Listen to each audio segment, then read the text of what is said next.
story, Andy's Christmas Puppy. On Christmas morning, the toys waiting anxiously for a Green Army men's report. The men had been sent on A recon mission to find out what Andy had gotten for Christmas, and two, if he received any toy that he would love more than them. The army men had no sooner set up their operation when they heard the sound of barking. "Wow!" cried Andy, "a puppy!" "We're dead," said Cowboy Woody to his friends. "Do you all know about puppies?" Buzz Lightyear, the Space Ranger, looked blank. "Never heard of them." "Puppies are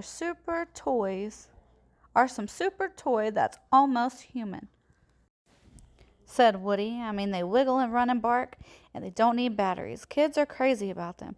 "Whoa," said Buzz. "Not only that, they eat," said Woody. "I mean eat and swallow, but worse than that, they chew." "Like Sid's dog?" asked Rex. The timid dinosaur trembled.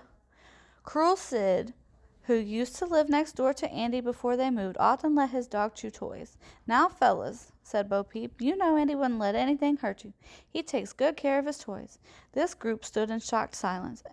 Just then Andy burst into the bedroom, carrying the dreaded puppy in his arms. He sat the puppy on his bed, but immediately bounded off, making the rounds of the room, sniffing at each toy, knocking over the Green Army men. They were helpless to defend themselves.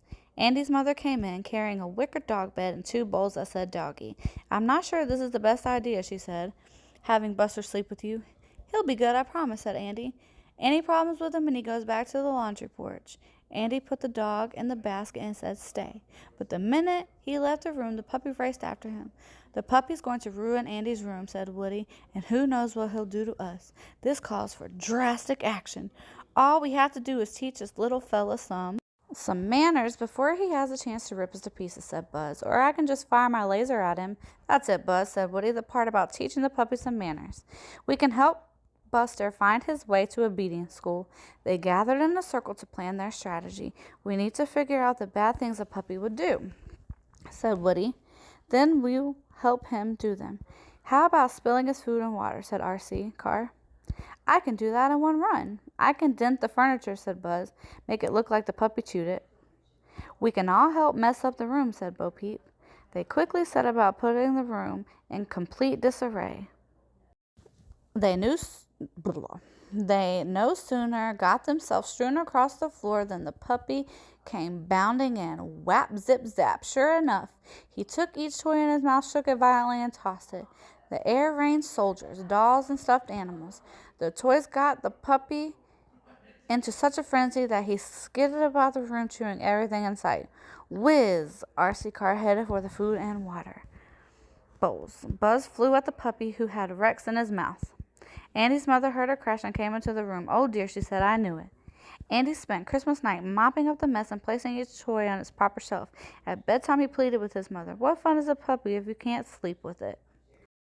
"You have Woody and Buzz," she said. "They aren't soft and warm," said Andy. He stayed awake listening to his puppy's cries. Then he finally drifted off to sleep. A single tear fell down his cheek. The boys spent a miserable night. The toys spent a miserable night between Andy's being upset and the puppy's whines from the laundry porch. They got no rest. Woody, who loved Andy dearly, could not bear to think he had made the boy so unhappy. The next morning, Woody gathered the toys for a meeting. "Hey guys, maybe we were a little hasty. I, for one, don't want Andy to be unhappy. After all, our whole reason for being is to make Andy smile." "But what if the puppy chews us?" said Rex. "If you all stay on the shelf where you belong," said Woody, "the puppy can't reach you.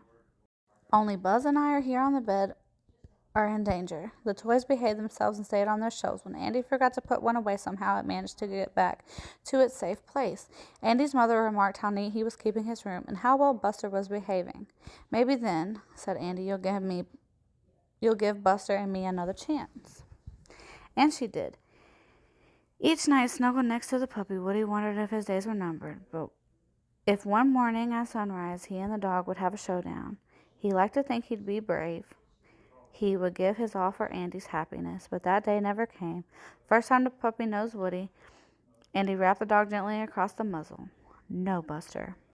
Before long, the toys befriended the dog, who was not vicious, and they realized he was just young and in need of training. That was soon taken over by RC car, Buzz, and the Green Army Men. But no one felt as close to Buster as Cowboy Woody. The end.